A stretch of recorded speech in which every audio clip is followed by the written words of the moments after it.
Sejam bem-vindos ao PolideaCast. Todos somos políticos. E temos uma ideia sobre política. Eu sou Rogério Oliani. Eu sou Ricardo Castilhos. E eu já tava com saudade de você, Castilhos. Ah, cara, pô. Foi assim uns, eu choro, cara. uns 4, 5 programas sem o Castilhos, mas show de bola. Mas, Castilhos, tem uma pessoa mais importante hoje aqui do que você. Evidentemente. Doutora Sheila Casaril, seja bem-vinda.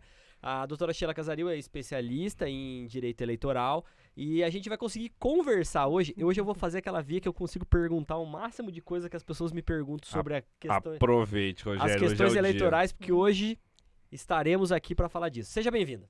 Obrigada, Rogério. Obrigada, Ricardo. É sempre muito bom conversar com vocês, conversar sobre política e conversar sobre eleições, né? Eu digo assim, ó, eu e o Castilhos, a gente fala assim, ó, que a gente tá num ambiente político. Uhum. Mas sobre a política mesmo, a gente não fala muito, a gente fala mais tecnicamente sobre a política. É isso, né, Correto. Castilhos? Sobre o processo político. É. Uhum.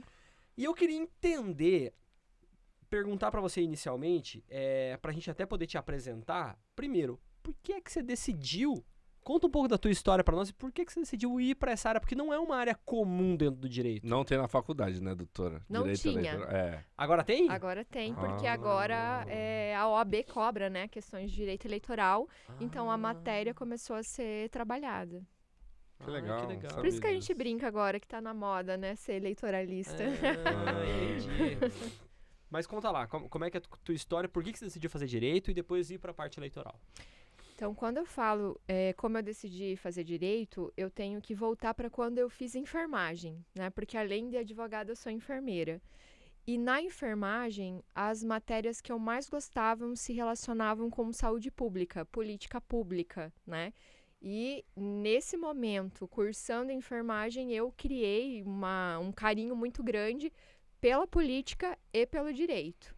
Então, me formei enfermeira, trabalhei um tempo como enfermeira de saúde pública, né, de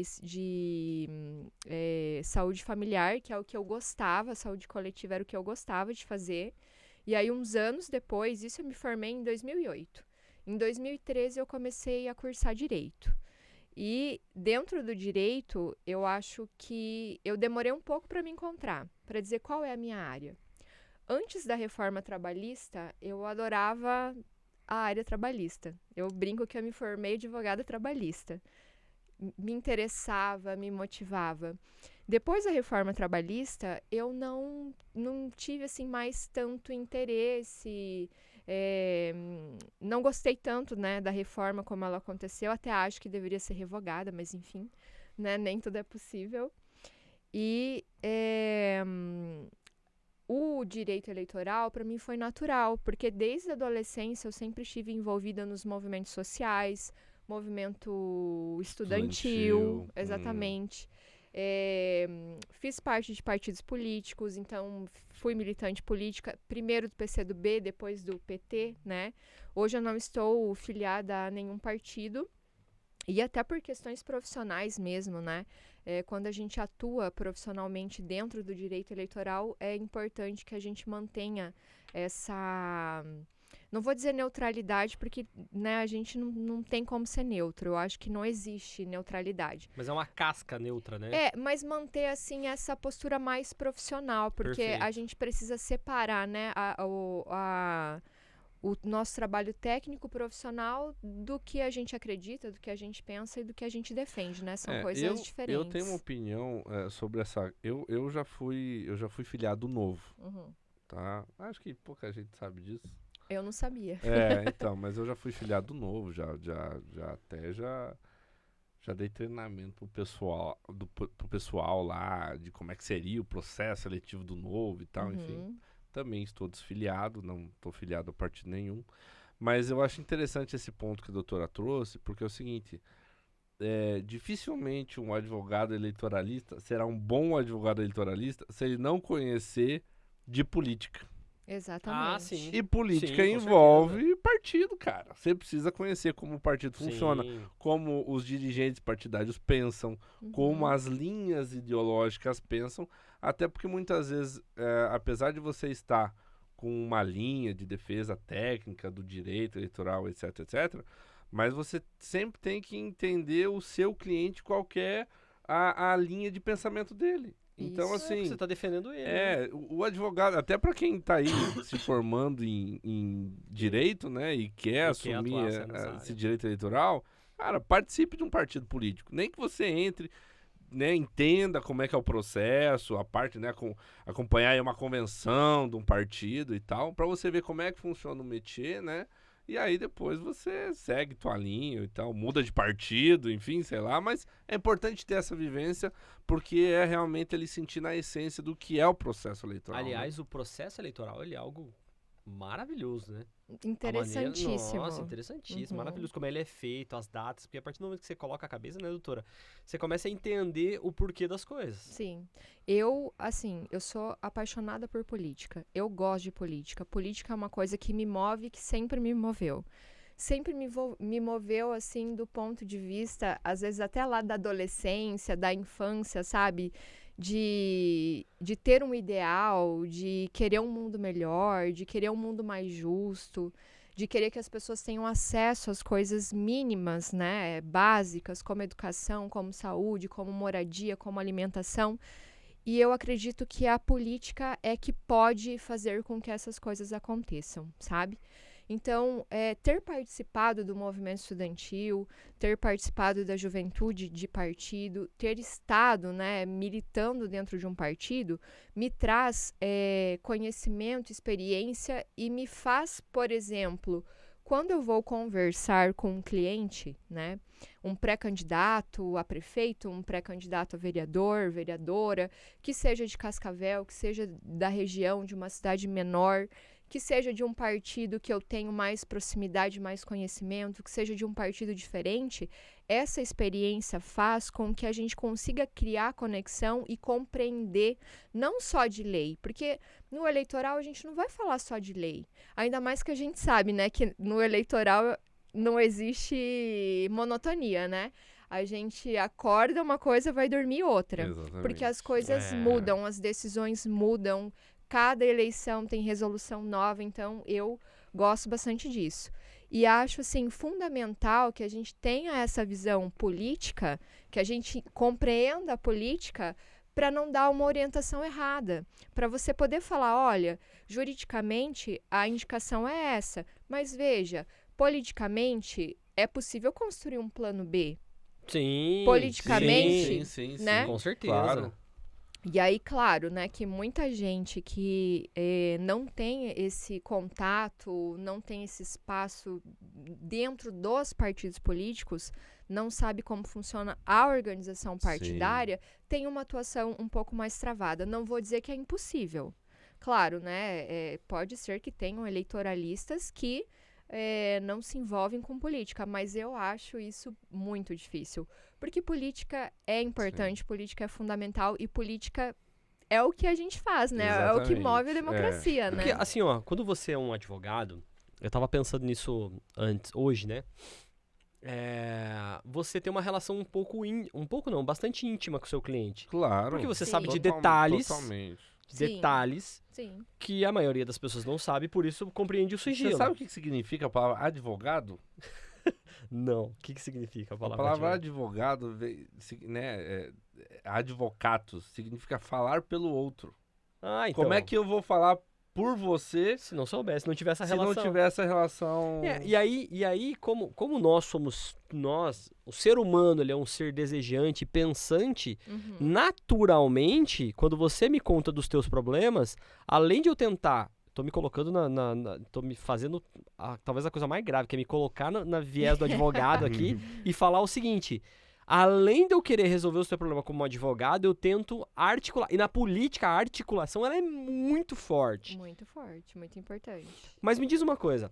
Como é que, com relação a... Nós estamos agora, acho que esse programa vai pro ar, as convenções vão estar rolando ainda. Como é que é esse rito do processo para o cidadão comum poder entender o porquê dessas coisas? Por que acontece? O que é uma convenção? E por que eles passam de pré-candidatos a um limbo Uhum. e depois candidatos? Eu acho que, primeiro, é importante a gente relembrar um pouco há muitos anos atrás. Eu já tô com 37, então eu tenho essa memória da época em que a gente via muita campanha de rua, via muito comício, showmício, né? A gente via a campanha na rua. A campanha também ela era maior, ela durava aí 90 dias. Com a reforma eleitoral de 2015, ela foi reduzida para 45 dias, né? E 45 dias com o objetivo de que elas se tornassem mais baratas, né? Mas aí também houve lá que a proibição de que empresas privadas fizessem doação, né, participassem do financiamento de campanha, e a criação do Fundo Especial, né, de Financiamento de Campanha, por outro lado, né? Que também é um assunto bastante polêmico, mas eu acho bastante importante a existência do fundo, né? E assim, antes a gente não podia falar quase nada antes do período do período de campanha efetivamente, né, que eram esses 90 dias. Com a redução para 45 dias, a vida vai acontecendo, as pessoas precisam falar, e eu acho que democracia é isso, é a gente poder ouvir da pessoa que é pré-candidata, que ela é pré-candidata, a gente conhecer por que ela quer ser pré-candidata, a gente ouvir quais são as propostas dela, né? Então, eu entendo assim, que se manifestar, conversar, é direito tanto da pessoa que quer colocar o nome à disposição, tanto nosso, enquanto eleitora, enquanto eleitores, de ouvir, de conhecer. Então, para mim, isso é fundamental, né? Para a democracia, inclusive. Então, assim, 45 dias, uma campanha curta, né? Nem todo mundo vai ter acesso a isso, mas decidiu-se que, e hoje a resolução do TSE, ela traz isso, né? Que algumas condutas, elas não vão ser consideradas propaganda antecipada, propaganda eleitoral antecipada, né? Por quê? Então, pré-candidato, a pré-candidata, hoje, até ser definitivamente candidata, a pessoa pode dizer que ela pretende se candidatar, exaltar as qualidades pessoais, né? Dizer no que ela trabalha, o que ela defende, dar a sua opinião pessoal, inclusive política, inclusive fazer crítica política, né? Que é permitido a qualquer pessoa que se faça, né? Ela pode fazer tudo isso na boca a boca, né? No dia a dia, mas também nas redes sociais, né? De 2020 para cá, 2018, se eu não me engano, mas mais efetivamente em 2020 para cá, a gente teve, inclusive, autorização para o impulsionamento de conteúdo nas redes sociais, né? Na pré-campanha, né? Considerando que essa comunicação ela é importante, né? Ela faz parte da democracia. Então, existem uma série de condutas que as pessoas podem fazer agora. Inclusive, desde o dia 15 de maio, já é possível arrecadar recurso. Via vaquinha virtual, né? Via vaquinha virtual. Claro que esse recurso você só vai usar lá durante a campanha, ser aprovado o seu registro de candidatura e após a abertura da conta, né? Mas, de qualquer forma, eu acho isso também outra ferramenta fantástica. Que é o quê? Você comunica para o país inteiro, porque você pode impulsionar, inclusive, a tua vaquinha, que você tem interesse, que você precisa ali de ajuda para o financiamento, né? Se a pessoa se comover com a sua causa, exatamente, ela vai poder doar para você. Exatamente. Outra coisa, aí é muito importante a estratégia de marketing também, né? Sim. O que você comunica, como você chega até as pessoas, né? Para que elas, de fato, se identifiquem e falem, vou doar, que seja R$10, mas R$10 aqui, 15 ali, 20 ali, e o financiamento coletivo é isso, né? É cada um doando um pouquinho, né? E aí, assim... Então, essas condutas, elas são permitidas antes da pessoa ser candidata, né? Participar de podcasts, de entrevistas, né? Na rádio, na TV, tudo isso é permitido. Ela pode fazer material na pré-campanha, né? No formato da campanha, no sentido de que ela pode contar a história de vida dela, ela pode dizer as propostas que ela defende, ela pode dizer que é pré-candidata, qual é o partido que ela faz parte, né? Pode colocar ali seus canais de comunicação para que o eleitorado procure e siga ela, né? Isso tudo é permitido. E aí, o que a gente tem que observar nisso? Tudo que eu posso fazer agora, eu devo seguir as regras do que é permitido lá no período de campanha. Sim. Então, vou fazer um material impresso, eu tenho que constar lá a tiragem, a gráfica que fez, o meu CPF, né, que eu estou pagando. Isso precisa estar minimamente contemplado nesse material. Então, gente, para mim isso é fantástico. Há uma possibilidade gigantesca nesse período de diálogo, sabe? e efetivamente o que a pessoa não pode fazer agora e vai poder fazer lá na frente, pedir voto, né? O pedido explícito de voto agora não é permitido, mas ela pode pedir apoio, ela pode pedir para que as pessoas conheçam as propostas dela e, se quiserem, contribuam com a pré-campanha dela. Eu costumo dizer que não faz sentido pedir voto agora. Porque normalmente o eleitor vai decidir voto lá na terceira, faltando 3 semanas, 2 semanas, pede pra seguir na rede social. É muito melhor. Eu Aumenta a concordo. tua audiência, aumenta o teu canal de audiência. Eu tenho uma teoria sobre isso aí. E a minha teoria da pré-campanha é o seguinte. A pré-campanha, ela é o momento que o candidato tem para fazer uma experiência social. Para identificar quem é o eleitor dele, certo? Então, assim, imagina, você tem lá a campanha daqui pra cá, beleza. Antes, estamos em pré-campanha. Cara, é um momento que o cara tem que alinhar o discurso dele, tem que pensar nas propostas dele, tem que pensar no futuro, tem que pesquisar, tem que correr atrás de quanto que foi gasto na saúde, quanto que foi gasto não sei o que. É um momento de pré-campanha que ele tem Colocar a cara dele no bairro. colocar a cara dele no bairro, buscar informação, se apresentar, etc, etc, etc. Esse é o entendimento que eu tenho de pré-campanha. É o momento que esse pré-candidato ele tem para fazer uma experiência social, ele sentir como é que é o povo, porque esse cara que ele tá buscando o mandato, ele tem que enfrentar o povo lá na frente e tal. Então ele tem um período de experiência para ele sentir e identificar qual bandeira é melhor ele trabalhar, qual que ele se identifica mais, quem que é o potencial eleitor dele, e ele começar a arrumar, digamos assim, os cartões de visita dele. Redes sociais, pensar talvez num site, beleza.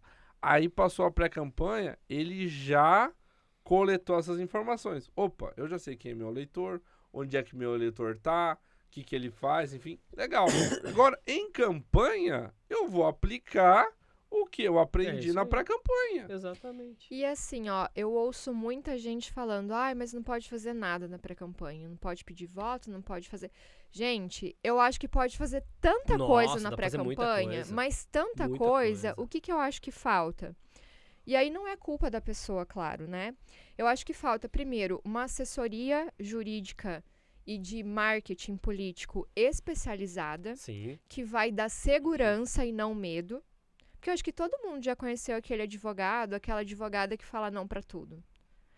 Isso não pode. Não pode fazer isso. Tem que ter cuidado. Não. Se você conhece a legislação, se você conhece as decisões, você olha pro teu assessorado ou pra tua assessorada, por assim dizer, e você vai dizer, isso você pode fazer, isso você pode fazer, isso você pode fazer. Isso você não pode fazer dessa forma, mas pode fazer dessa forma, né? Então, a gente tem que instrumentalizar as pessoas para que elas consigam, de fato, aproveitar a pré-campanha, né? E aí, assim, não posso pedir voto, ok. Não posso fazer outdoor, lá na campanha também não pode. Não posso cometer crime, ninguém pode, né? Deveria cometer crime. Então, assim... Pô, eu nem posso matar alguém. Entendeu? Então, assim, olha quanta coisa. E daí eu acho que vai muito também da tua equipe de marketing, de publicidade, de propaganda, de estratégia, de olhar para essa pessoa e dizer assim, olha, você não precisa pedir voto, mas a gente vai fazer o quê? A gente vai fazer uma série de vídeos sobre você, vai falar sobre a tua história, vai falar o que você defende, vai trazer depoimento, a gente vai fazer muita coisa, né? E as pessoas que estão ouvindo, que estão vendo, que estão te assistindo, que sabem que você é pré-candidato, porque você, inclusive, pode escrever lá pré-candidata a vereadora, né? Pré-candidato a vereador. Elas vão te acompanhar. Isso é importante agora. Tem alguma especificação sobre tamanho de fonte do pré? Do pré? Não. Poderia ser um prézinho. Não. Meu Deus. Entendi. É o marqueteiro, né? Tô tentando arrumar uma brecha no sistema. O que eu vou dizer, né? O que eu vou falar sobre isso? Eu já vi muita gente tentando, né, ser espertinho, assim, colocando assim, pré-candidato vereador. Enorme. Assim, você precisa.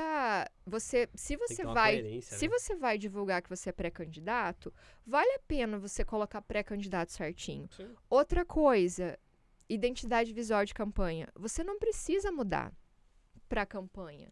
Tem muita gente que fala assim, não, vai ter que Obrigado, mudar doutora. tudo. Porque- Obrigado, Ai, doutora. não pode trabalhar com a mesma identidade Obrigado, visual, mas doutora. então pode trabalhar com a Obrigado, mesma doutora. Porque eu penso exatamente igual a doutora. Ah, que Já, bom. já participei de algumas conversas. Não, porque depois nós vamos ter que fazer tudo Tudo novo. diferente, não sei o que, a logo. Eu falei, mas onde é que tá escrito isso? Na legislação. Ah, não, mas é porque sempre foi assim. Eu falei, viu, gente, a legislação mudou, já não é mais o que era lá. Não tem. Outra coisa, eu falo pro pessoal assim: você vai mudar a tua cara? Você vai usar uma cara na pré-campanha e outra cara na campanha? Não faz sentido. Você vai usar a mesma cara, vai. Outra coisa, vamos combinar. Se eu coloco lá, Sheila Casaril, pré-candidata a vereadora, na minha arte, coloco as cores que eu quero, os elementos que eu quero. Lá na campanha eleitoral, vai ter isso, mas em vez de pré-candidata a vereadora, vai estar lá, candidata a vereadora ou vereadora, meu número, meu partido. Já muda meu slogan, se eu quiser, que já pode ser usado agora Sim. também, né? Então, assim, desde que não tenha pedido de voto, Que é o que eu acabei de falar. Não tem necessidade de pedir voto agora. você pode fazer, sabe? E aí eu vejo, assim, as pessoas... Porque eu penso assim, né? E aí a gente que é advogada, que trabalha com eleições, eu, pelo menos, sou assim. Eu gosto de me meter no marketing. Eu gosto de me meter na comunicação. Eu costumo receber perguntas assim, ai, doutora, o que você acha desse material? Aí eu falo assim, do ponto de vista jurídico, tá ok. Mas ponto de você vista- tem certeza que vai fazer desse jeito? Que maravilhoso. Sabe? Então, né, eu acho assim que a gente que trabalha com política, a gente tem esse olhar também para qualidade, Mas- também pro Mas a gente fala isso aqui muito. A campanha ela é composta de uma tríade. De Uhum. contabilidade, de jurídico e de marketing. Ela é Ah, composta dessa tríade. Agora tem de encarregado de dados também. Ah, encarregado Tem de mais uma peça nesse É, tabuleiro aí. tá bom. encarregado de- Novidade, eu ia falar novidade para essas eleições, mas não é, né? Ela Já só não não. era tão cobrada Agora antes. vai ser cobrado. Fizeram Então, a vista grossa em mas nem- 2022, mas porque a isso- resolução 2021. Mas isso é importante dizer. Também não se sabe se vai fazer vista grossa ou não, apesar de ter tido uma Cara, aí resolução eu discordo totalmente de você. Porque o que eram 3 parágrafos em 2021 viraram 3, 4 páginas em Então, 2024. eu concordo com o que você está falando. Entendeu? Mas Tipo, apenas o tempo dirá se de fato vai ser cobrado bem ou não. Cara, mas assim, ó, no processo eleitoral tem muitos Cs. Assim, claro, você tem a É. legislação e tal, mas é uma área cinzenta gigantesca ali que vai É. muito da interpretação. Eu entendo assim. A legislação hoje obriga você ter a pessoa encarregada pelo tratamento de dados e ela obriga que você tenha o canal de descredenciamento, né? Tá. Também para as mensagens, né? Sim. Então, por exemplo, ok, aceito receber conteúdo político, mas eu tenho que ter um canal de comunicação para o momento que eu não quiser mais, imediatamente eu ser, como que chama? Eu sair, descadastrada, né? descadastrada, isso, eu Isso. ser descadastrada. E a lei, ela define multa, né? Em caso da pessoa continuar recebendo. Sim. É. Claro, como que isso vai ser visto? A pessoa vai denunciar? Vai ter gente que já vai ter, talvez, aí, programa de monitoramento de outras campanhas para ver se isso está sendo feito ou não? Não sei. Agora, eu pergunto, não sei como isso vai ser, como as decisões vão ser feitas, né? Porque isso a gente não tem como saber. Acho que nem os juízes vão ter ideia de como é que vão julgar isso. Mas, né, é uma exigência é uma exigência da resolução Cai lá para essas eleições. Cai lá pro juiz eleitoral. Ah, vai ter que ter tratamento de dados LGPD. O juiz, pô, mas que é? Cara, vai Que ter é que esse estudar, negócio de LGPD? E é muita novidade para essa eleição, né? A primeira vez que a Justiça Eleitoral regulamentou o uso de tecnologia, por exemplo. Assim Claro. como foi o impulsionamento de campanha há 2 eleições atrás. Agora tá sendo Duas inteligência eleições. artificial também, né? Inteligência artificial. Então, cada ano os juízes vão ter que Nossa, cada que vez delícia mais- trabalhar com o processo Eu eleitoral, quero né? dizer, ó, Estamos fazendo parte da história. Isso, sim. O que eu queria dizer? Em 2020, eu falava assim, pode impulsionar conteúdo. Ah, mas a lei diz que não pode, não sei, né? A lei não fala nada, falam que é pra não fazer. Eu falava, pode impulsionar conteúdo. E aí já tinha umas decisões ali dizendo que era lícito impulsionamento. E para quem eu atendia, eu falava, impulsiona, impulsiona, impulsiona. Ah, claro que existe toda aquela análise, né, da equipe de comunicação, de até que ponto vai no orgânico, em que momento se impulsiona, né? Existe estratégia, mas pode impulsionar. Doutora, e o que é a tal da convenção? Convenção partidária, é assim que chama? É assim que chama. Convenção partidária, ela é obrigada, né, obrigatória que os partidos façam, cada um faça a sua. Aí, claro que tem agora a peculiaridade da federação, né, que também faz convenção da federação. É uma reunião do partido para definir quem serão as candidatas e os candidatos ao pleito majoritário, né, prefeito, prefeita, vice, ou proporcional, vereador e vereadora, e decidir, inclusive, sobre coligação na majoritária, porque não existe mais coligação na proporcional. Tá, entendi. Com exceção dessa situação da federação, que os partidos federados podem lançar uma chapa conjunta, né? Mas não existe mais coligação na proporcional. Porém, os partidos podem escolher na majoritária, né? Apoiar, tal partido vai apoiar a majoritária. Então, é nessas convenções que isso é definido. Inclusive, agora, do calendário, elas começaram agora dia 20 de julho e elas vão até 5 de agosto, né? E aí a gente vê bastante movimentação política, porque também é nesse momento que se define quem realmente vai ser candidato, candidata, quem não vai. É nesse momento que a vaca voa. É a tal da articulação política, Nossa. né? É. Quem vai ser vice, quem não vai. Os cafés de Cascavel estão lotados de gente confabulando e tentando entender Isso o que vai mesmo. acontecer. E gente Isso postando, mesmo. e jornalista postando assim, eu sei de uma bomba. É. É um período maravilhoso. Interessantíssimo, né? E tem uma dúvida que o pessoal sempre tem, é o seguinte. Beleza, o cara entra como pré-candidato até a convenção, certo? E a propaganda eleitoral, ela começa de fato, a campanha, ela começa de fato aí no dia 16 de agosto. 16, isso. Né? Beleza. E existe um limbo aqui. Porque o cara era pré-candidato, já passou pela convenção. Então, teoricamente, ele foi, digamos assim, homologado, né, pelo partido para dizer, não, realmente, você é candidato. Nós aprovamos o seu nome como candidato. Só que não começou a propaganda eleitoral. Ele não é pré. Ele não pode dizer que ele é, assim, ele não pode dizer que ele é candidato. Tipo assim, fica um limbo. O cara, você fala assim, eu sou pré-candidato. Mas peraí, você já passou na convenção. Se o cara fala assim, não, mas eu sou candidato. Não, mas você não pode ser candidato porque não começou a propaganda eleitoral. Tem um buraco aí, né? Qual que é a sua interpretação sobre isso? Tem, mas é doutor? um buraco, de certa forma, administrativo. Por quê? Eu sou pré-candidata até dia 15 de agosto. A partir do dia 16, eu sou candidata. As convenções internas do partido definiram o meu nome como candidata. Então, eu vou ser candidata a vereadora. Mas, o que eu faço com isso? Eu pego a ata da convenção, disponibilizo ela no sistema da Justiça Eleitoral, eu faço o registro da minha candidatura, a Justiça Eleitoral vai ter um tempo, né, para avaliar se eu atendo às questões de elegibilidade, de inelegibilidade, de registrabilidade, né, se toda a minha documentação está certa, e aí ela vai deferir ou indeferir o meu registro. Justiça Eleitoral deferiu o meu registro, eu sou candidata. Porém, eu só posso fazer propaganda eleitoral a partir do dia 16 de agosto.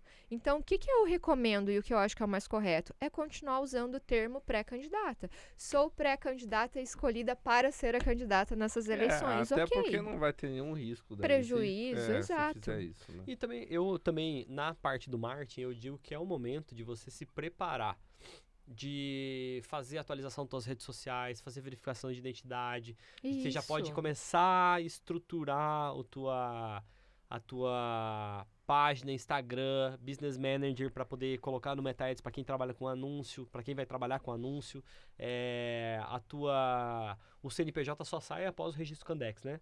Sim. Depois do dia 16 ou não? Sai nesse limbo Não, também, né? sai nesse limbo. Sai nesse limbo. Então, se sair o limbo, já cria conta de anúncios com o CNPJ, entendeu? É que assim, Você né? não precisa pagar pra poder gerar uma nota fiscal, mas você pode já Isso. começar a pensar nisso, entendeu? O que você faz? Você faz o registro da candidatura, né? Depois, sendo deferida, né, gerando pelo Candex, vai gerar o CNPJ da campanha.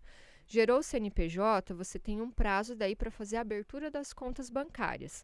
Então, efetivamente, você só vai conseguir fazer ato de campanha de receber recurso, Isso. usar o recurso que você recebeu Sim. lá na vaquinha digital, Uhum.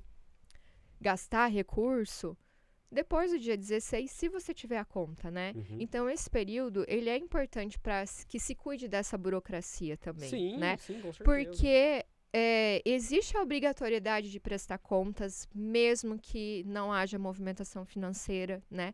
Mesmo que você não tenha transitado nada de recurso pela conta, tem que prestar Perfeito. contas. Então, o ideal é pegar esse prazo aí para definir quem vai ser o administrador financeiro da campanha.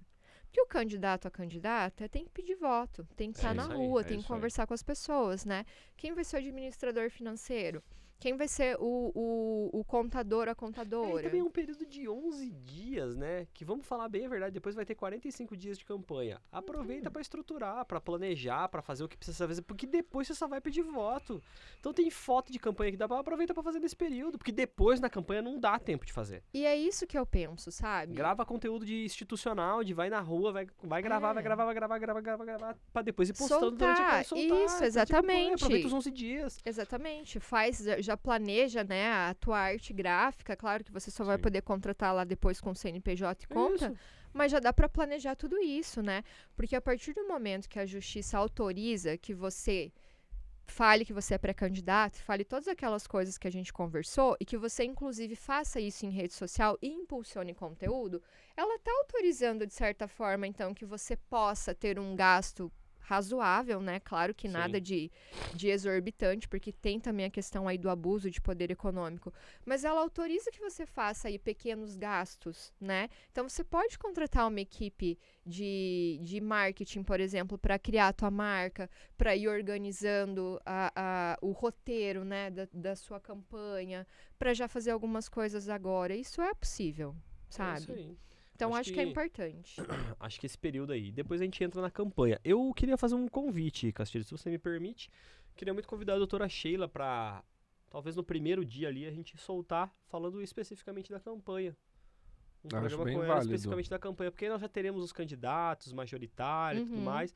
E talvez a gente trazer um conteúdo um pouco mais técnico, como é que vai funcionar, explicar para nossa audiência como é que vai funcionar esse período eleitoral. Topa, doutora? Eu topo. E o que eu acho legal a gente fazer? Que eu acho que as pessoas têm muitas dúvidas.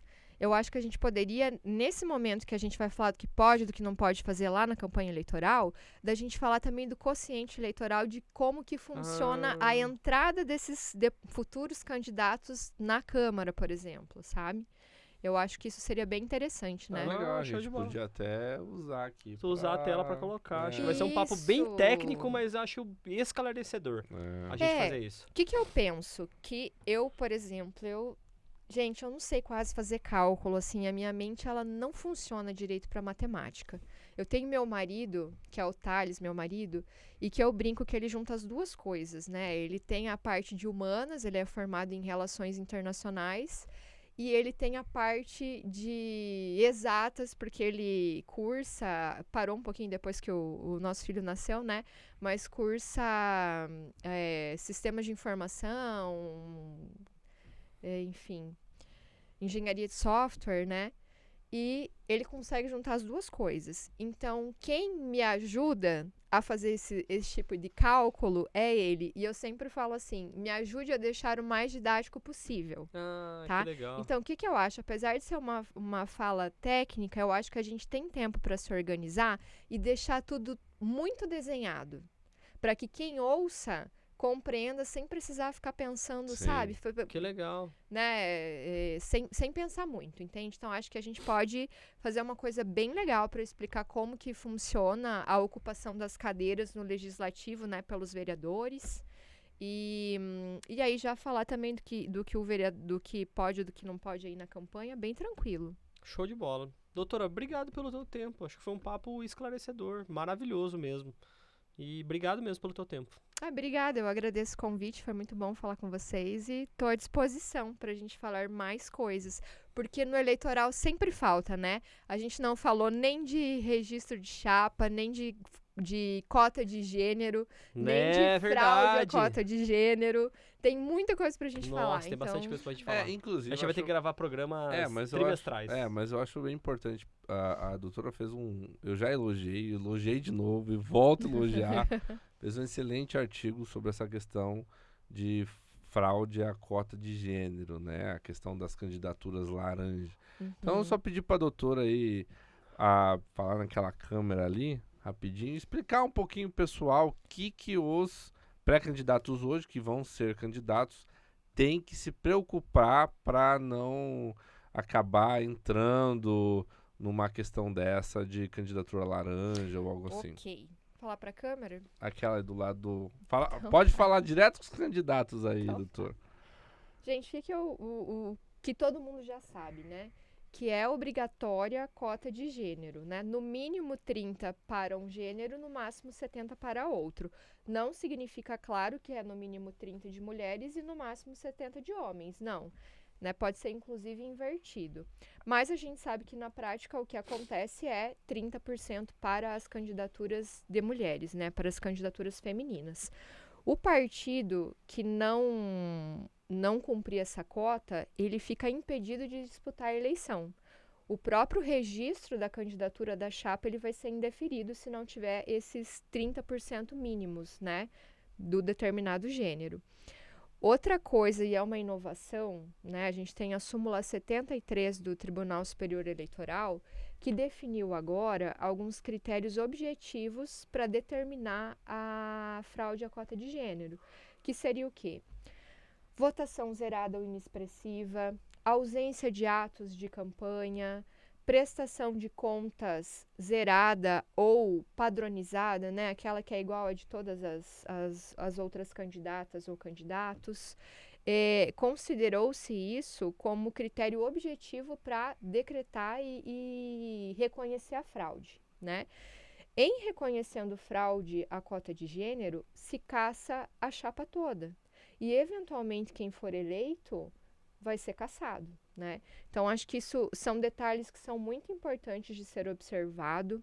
Eu, inclusive, tenho recomendado para as assessorias que prestem uma assessoria especial para as mulheres, que acompanhem as mulheres no dia a dia, que observe quais dificuldades estão acontecendo. E aí, claro que eu tenho uma consideração enorme pela justiça eleitoral trabalhar o incentivo da participação das mulheres, mas também tem uma preocupação com essa questão objetiva da fraude, né? E isso está também, né, na resolução de ilícitos eleitorais, né, inédita para essas eleições. Por quê? Quando a gente pensa em fraude, a gente tem que analisar caso a caso. Eu, por exemplo, não vejo que uma candidata que fez pouco ato de campanha ou que teve votação inexpressiva ou que não tinha recurso para gastar é uma candidatura laranja. Às vezes, as condições materiais, as condições reais dela impossibilitaram que ela fizesse a campanha do jeito que gostaria. Da mesma forma que tem muitos homens também, e a realidade nossa, né, do Brasil nas candidaturas municipais, por exemplo, é pouco recurso e bastante gente que, às vezes, se surpreende lá na hora de ter o voto. Então, a gente pode ter homens com poucos atos de campanha, assim como mulheres, e a gente pode ter homens com prestação de contas padronizada, assim como mulheres, e a gente pode ter votação inexpressiva em ambos os casos, né? Então, eu penso assim, é importante incentivar a participação de mulheres? É importante, mas nos critérios objetivos, eu acho que é muito importante a análise de caso a caso, né? Então, lá na frente, eu acho que a gente vai ver como os julgamentos vão se comportar. Mas eu sugiro e oriento, e a gente já vê muitos casos de cassação, que os partidos tenham esse cuidado redobrado, né, na formação das chapas e que acompanhem mais de perto as candidatas mulheres. Perfeito. Show de bola. Perfeito. Perfeito, doutora. Muito bom. obrigado, viu? Obrigada. De novo. Obrigada. Valeu, obrigado. Todos somos políticos Temos uma ideia sobre política. e a gente quer saber qual que é a tua ideia sobre política. Então, vem participar com a gente.